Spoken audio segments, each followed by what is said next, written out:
let's look at Friedrich Hayek, Ludwig von Mises, and the Austrian school. Now, they have lots of similarities between Hayek and Mises, but I want to identify what I see as the significant differences between these two thinkers. And the first place you can see this difference, I think, is in their methodology. How do you decide what the role of government should be? Hayek tends to emphasize the limits of knowledge, that the limits of reason and understanding what we should do. He's much more willing to give deference to tradition, to how the rules that have evolved over a period of time. So, for example, he's much more interested in the whole question of a spontaneous order, how we come to work together without any central planner that tells us how we should behave. He's interested in the common law, how traditional law has developed over the ages. So he's cautious about self-evident truths that, for example, the founders of the United States Constitution examined. He thinks that many of the order that we do see in society were the result of human action, but not of human design. So, for example, the English language, no group or institution decided this is what the English language is going to be. It's something that has naturally evolved over time, but we recognize what those rules are, and we can live with those sorts of rules. Ludwig von Mises, another Austrian, though, had a totally different approach. He adopts what he calls what's called the a priori deductive reasoning. He believes that we can identify certain truths, what he calls axioms, that we can discover these axioms through our experience and through the use of reason. So in this view, economics is more like math than it is like physics that Chicago School often talk about. So let me give you some examples of, he has many axioms, let me give you a couple of examples of these axioms that Mises identifies. First of all, he says that human action is purposeful. That is, what humans do is they seek to achieve certain goals. Actions are neither random nor are they predetermined. We can identify what people's goals are, what it is they're trying to achieve through their actions. A second axiom is that individuals are the only actors. The technical term for this is methodological individualism. In so much political debate, we tend to say, France does this. But of course, it's not that all the French people do this. What it is actually is a small number of ministers at the top of the French government decide to oppose American foreign policy.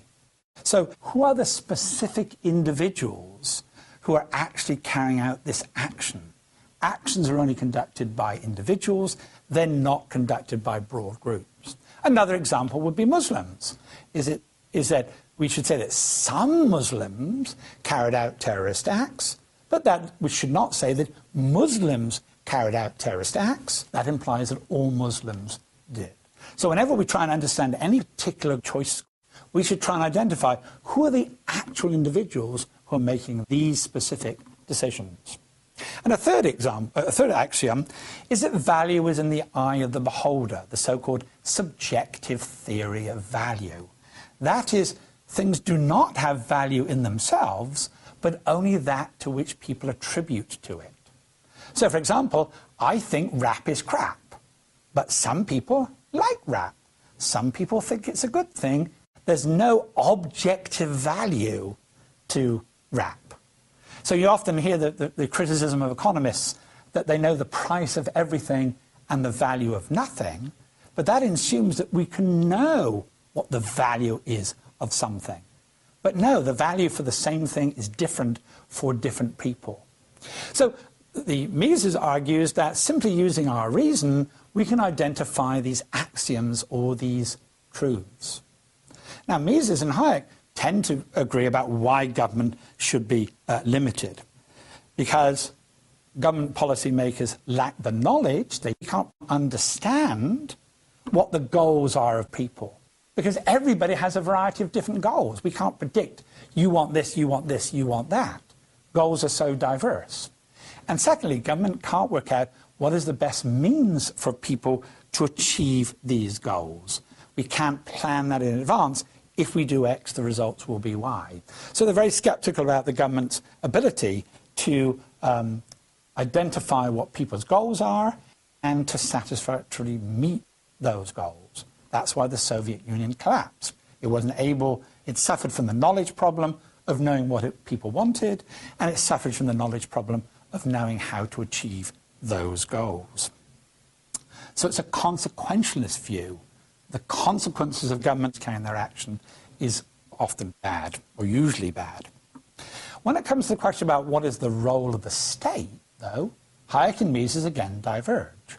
Hayek says the criteria for deciding what government should do is what he calls the rule of law, by which he means there are certain general principles that we should apply to any government action or any piece of legislation. Just like in the United States, the Supreme Court will often look at a law signed by Congress, passed by Congress, signed by the President, but the Supreme Court will sometimes say, no, that's illegitimate. We strike this down under the US Constitution. Well, Hayek argues that every society has these general principles that he calls the rule of law that we should apply to every government action. He has a long list of what these examples of the rule of law, just mention some of them. That these are laws that should apply to everyone. There shouldn't be particular exceptions. So, for example, it's very common for the US Congress to pass a law which applies to everyone else except themselves. So a classic example of that was the Americans for Disabilities Act. They passed a law saying that all buildings needed to adjust in a certain way to enable disabled access. But then, during the debating the bill, they realized that it would cost the US Congress hundreds and hundreds of millions of dollars to adapt the Capitol Hill to meet those standards. So they excluded themselves from that bill. That's an example of something where we're not getting equality before the law. They're creating exceptions for themselves.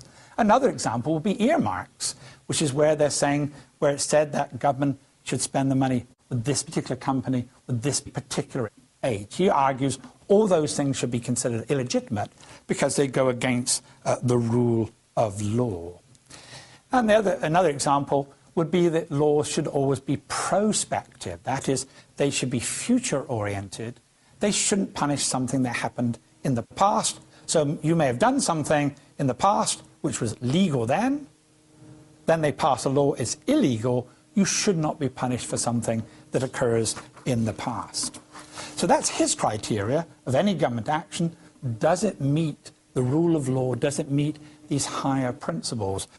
And his conclusion is somewhat similar to Milton Friedman's in terms of what government should do, although he comes from it, his approach to it is based on a different methodology. He does believe, for example, that some form limited welfare state can be justified by following the rule of law. Whereas Ludwig von Mises says, following these axioms, it leads us to conclude that there should only be a minimal state. That is, the job of government is solely and exclusively to guarantee the protection of the life, health, liberty, and private property. There is no role for the welfare state, only a minimal state. So here we have two Austrians broadly agreeing on many sorts of questions, but they have a different methodology and they have a different conclusion about what the role of government should be.